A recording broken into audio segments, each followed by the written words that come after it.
जय हिंद बच्चों, स्वागत है अपने इस यूट्यूब चैनल पर। बच्चों, आज के इस वीडियो में एक बार फिर से हम कक्षा 12 के विद्यार्थियों के लिए सिविक्स यानी नागरिक शास्त्र के मोस्ट इम्पॉर्टेंट क्वेश्चन लेकर आए हैं, जो 2024 बोर्ड एग्जाम के लिए वेरी इंपॉर्टेंट रहेगा।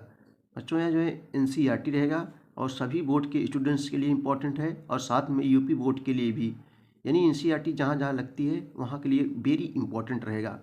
तो सबसे पहले हम लोग बहुविकल्पी प्रश्न देखेंगे जो बार बार परीक्षाओं में दोस्तों पूछे गए हैं। पहला क्वेश्चन है कि वर्षा पैक्ट नामक सैनिक संगठन का निर्माण शीत युद्ध में शामिल किस गुट द्वारा जो है किया गया था? अमेरिका गुट, जर्मन, सोवियत, जापान। सही जवाब बच्चों यहाँ बा हो जाएगा, सोवियत गुट द्वारा, सोवियत संघ द्वारा जो है किया गया था। नेक्स्ट क्वेश्चन है, दूसरा क्वेश्चन है कि सोवियत संघ का विघटन किस वर्ष हुआ? सोवियत संघ यानी सोवियत गुट, सोवियत संघ का विघटन जो है किस वर्ष हुआ? तो सोवियत संघ का विघटन यानी समाप्ति जो है 1991 ईस्वी में हुआ था। अगला क्वेश्चन है, चीन की क्रांति किस वर्ष हुई थी? इसमें से 4 ऑप्शन दिए गए हैं, सही जवाब यहाँ बा हो जाएगा 1949 में। अगला क्वेश्चन है दोस्तों कि सार्क का 18वां शिखर सम्मेलन किस देश में हुआ? सार्क का जो है, सार्क का ये जो दोस्तों जो सार्क जो है एक क्षेत्रीय सहयोग संगठन है। सार्क का जो है 18वां शिखर सम्मेलन किस देश में हुआ? तो जो है नेपाल में हुआ। यहाँ सही जवाब दा हो जाएगा, नेपाल। अगला क्वेश्चन देखेंगे हम लोग, क्वेश्चन नंबर 5 है कि 1971 में बांग्लादेश के मुद्दे पर किस देश ने भारत पर जो है आक्रमण किया? 1971 में बांग्लादेश के मुद्दे पर जो है किस देश ने भारत पर आक्रमण किया? तो पाकिस्तान। सही जवाब यहाँ बा हो जाएगा। 1971 में बांग्लादेश के मुद्दे पर किस देश ने भारत पर आक्रमण किया? तो पाकिस्तान ने जो है दोस्तों आक्रमण किया। अगला क्वेश्चन है कि संयुक्त राष्ट्र संघ का मुख्यालय स्थित है, यानी संयुक्त राष्ट्र संघ का हेडक्वार्टर कहाँ है? तो ये बच्चों जो है अमेरिका के शहर न्यूयॉर्क में स्थित है। संयुक्त राष्ट्र संघ क्या है बच्चों? ये जो है दुनिया का सबसे बड़ा अंतर्राष्ट्रीय संगठन है संयुक्त राष्ट्र संघ, जिसका मुख्यालय न्यूयॉर्क में है। इसमें 193 देश हैं संयुक्त राष्ट्र संघ में। ये बच्चों दुनिया का सबसे बड़ा अंतर्राष्ट्रीय संगठन है। इसका काम क्या है? विश्व में शांति व्यवस्था बनाए रखना। द्वितीय विश्व युद्ध के बाद जो है संयुक्त राष्ट्र संघ की स्थापना हुई थी 24 अक्टूबर 1945 ईस्वी को। 24 अक्टूबर 1945 ईस्वी को जो है द्वितीय विश्व युद्ध के बाद विश्व में शांति व्यवस्था बनाए रखने के लिए संयुक्त राष्ट्र संघ की स्थापना हुई थी। चलिए अगला क्वेश्चन हम लोग देखेंगे, व्यापक परमाणु परीक्षण प्रतिबंध संधि CTBT पर हस्ताक्षर करने की शुरुआत किस वर्ष हुई? व्यापक परमाणु परीक्षण प्रतिबंध यानी परमाणु परीक्षण पर जो है प्रतिबंध है। व्यापक परमाणु परीक्षण प्रतिबंध संधि CTBT पर हस्ताक्षर करने की शुरुआत किस वर्ष हुई? तो दोस्तों यहाँ सही जवाब क्या हो जाएगा बच्चों? आ हो जाएगा, 1996 ईस्वी में शुरुआत हुई थी। विश्व व्यापार संगठन इनमें से किस संगठन का उत्तराधिकारी है? विश्व व्यापार संगठन, जिसको हम लोग WTO कहते हैं, WTO यानी वर्ल्ड ट्रेड ऑर्गेनाइजेशन, विश्व व्यापार संगठन, विश्व के लिए व्यापार संबंधी नियम कानून जो बनाए जाते हैं, विश्व व्यापार संगठन में किस संगठन का उत्तराधिकारी है? तो ये जो है general agreement and trade and tariff. यहाँ सही जवाब आ हो जाएगा, इसी का उत्तराधिकारी है। पाकिस्तान निर्माण मेरी लाश पर होगा, यह स्टेटमेंट किसका है? तो यह जो है महात्मा गांधी के स्टेटमेंट है। पाकिस्तान निर्माण मेरी लाश पर होगा, यह कथन महात्मा गांधी जी का है। भारत में हरित क्रांति की शुरुआत जो है दोस्तों कब हुई? तो 1966 से 67 में जो है भारत में हरित क्रांति की शुरुआत हुई थी। चलो दोस्तों, अब हम लोग अतिलघुत्री देखेंगे, क्वेश्चन जो बार बार वेरी इंपॉर्टेंट क्वेश्चनों को हम लेकर आए हैं, जो 2024 बोर्ड एग्जाम के लिए मोस्ट इंपॉर्टेंट रहेगा।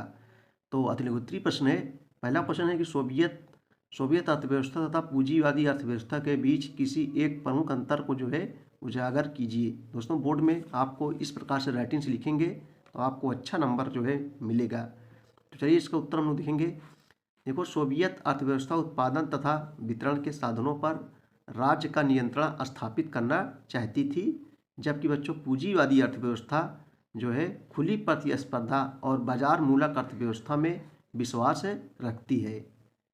ठीक है, अगला क्वेश्चन देखेंगे हम लोग, पृथ्वी सम्मेलन कब और कहाँ हुआ? पृथ्वी सम्मेलन जो है कब और कहाँ हुआ? तो बच्चों पृथ्वी जो सम्मेलन हुआ था 1992 ईस्वी में रियो में पर्यावरण संरक्षण से संबंधित शिखर सम्मेलन जो है हुआ, जिसे जो है पृथ्वी सम्मेलन भी कहा जाता है। यह सम्मेलन भविष्य की पर्यावरण चिंताओं को लेकर आयोजित जो है किया गया था। चलो अगला क्वेश्चन देखेंगे दोस्तों हम लोग। संयुक्त राष्ट्र संघ के कुल कितने सदस्य हैं? संयुक्त राष्ट्र संघ के कुल कितने सदस्य हैं? तो संयुक्त राष्ट्र संघ के कुल सदस्य संख्या 193 है। सदस्य देशों की संख्या कितनी है दोस्तों? 193 है।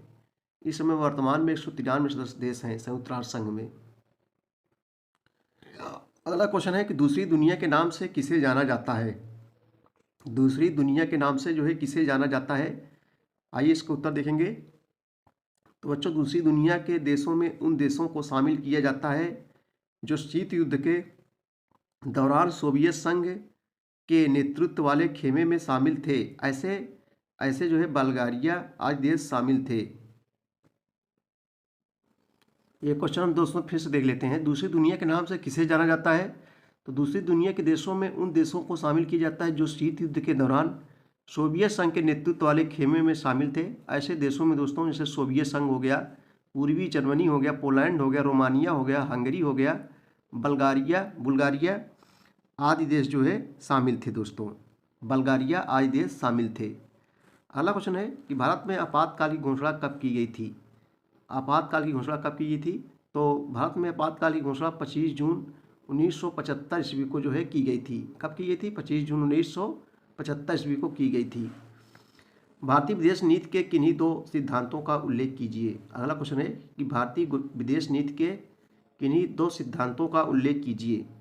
तो दो सिद्धांत है। पहला है गुट निरपेक्षता, यानी किसी गुट में शामिल न होना। नंबर 2, साम्राज्य एवं उपनिवेशवाद का जो है विरोध।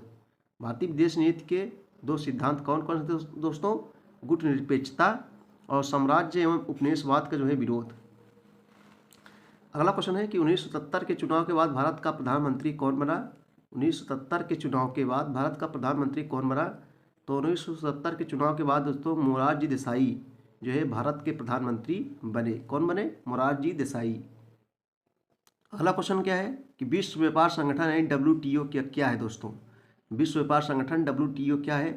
तो विश्व व्यापार संगठन की स्थापना 1 जनवरी 1945 ईस्वी को जो है की गई थी। यह जो है गैट का उत्तराधिकारी की संस्था थी, यानी इसके पहले इसको गैट के नाम से जाना जाता था, विश्व व्यापार संगठन।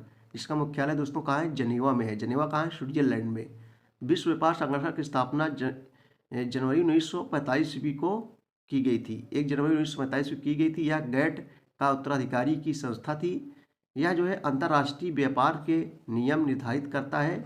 यह बहुपक्षीय व्यापार समझौतों को जो है लागू करता है तथा अंतर्राष्ट्रीय स्तर पर व्यापारिक विवादों का जो है क्या करता है दोस्तों?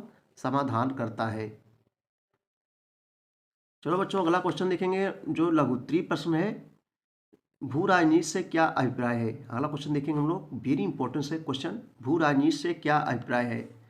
तो बच्चों भूमि के लिए की जाने वाली राजनीति को भू राजनीति कहते हैं। भूमि के लिए की जाने वाली राजनीति को क्या कहते हैं? भू राजनीति कहते हैं। जी.एन. सिंह के अनुसार जो है भू राजनीति का अभिप्राय है भूमि की राजनीति, अर्थात यह एक ऐसा विज्ञान है जो राजनीतिक जीवन तथा जो है राज्यों के परस्पर संबंधों को जो है निश्चित करने में भौतिक भूगोल विज्ञान के प्रयोग का जो है अध्ययन करता है। हाउसहोफर के अनुसार जो है भू राजनीति का भूमि का अस्थायी अस्तित्व पर समूचे राजनीतिक विकास की निर्भरता जो है प्रकट करती है। अगला क्वेश्चन देखेंगे दोस्तों हम लोग। भारतीय संघ में देसी रजवाड़ों के विलय में सरदार पटेल की भूमिका की व्याख्या कीजिए। जो है देसी रजवाड़ों के विलय में सरदार पटेल की, हम लोग बच्चों जानते हैं कि स्वतंत्रता के पहले हमारे यहाँ 565 देसी रियासत थी। उसको विलय करने में सरदार वल्लभ भाई पटेल की महत्वपूर्ण भूमिका थी। सरदार पटेल की भूमिका की व्याख्या कीजिए। तो भारत में देसी रजवाड़ों के एकीकरण में सरदार पटेल की भूमिका सबसे महत्वपूर्ण थी। सरदार पटेल ने एकीकरण अधिनियम तथा प्रजातांत्रिकरण की विधियों द्वारा जो है अधिकांश रियासतों को भारत में मिलाया। जूनागढ़ तथा हैदराबाद जैसी रियासतों ने भारत में शामिल होने से मना कर दिया था, परंतु सरदार पटेल के राजनीतिक कौशल एवं सूझबूझ ने इन दोनों रियासतों को जो है भारत में शामिल होने के लिए मजबूर कर दिया। अगला क्वेश्चन देखेंगे। परमाणु युद्ध के कोई दो प्रभाव लिखें। परमाणु युद्ध के कोई दो प्रभाव लिखें। तो परमाणु युद्ध से बच्चों मानव जाति नष्ट हो जाती है। नंबर 2, परमाणु युद्ध के विशेषज्ञों के अनुसार परमाणु बम गिरने से वातावरण में जो है इतनी अधिक रेडियोधर्मिता फैल जाएगी कि दूर दूर तक रहने वाले लोग भी इसके प्रभाव क्षेत्र में आकर जो है रोगग्रस्त हो जाएंगे। बच्चों, ये थे मोस्ट इम्पॉर्टेंट क्वेश्चन कक्षा 12 के विद्यार्थियों के लिए नागरिक शास्त्र के। वीडियो देखने के लिए बहुत बहुत धन्यवाद। Thank you.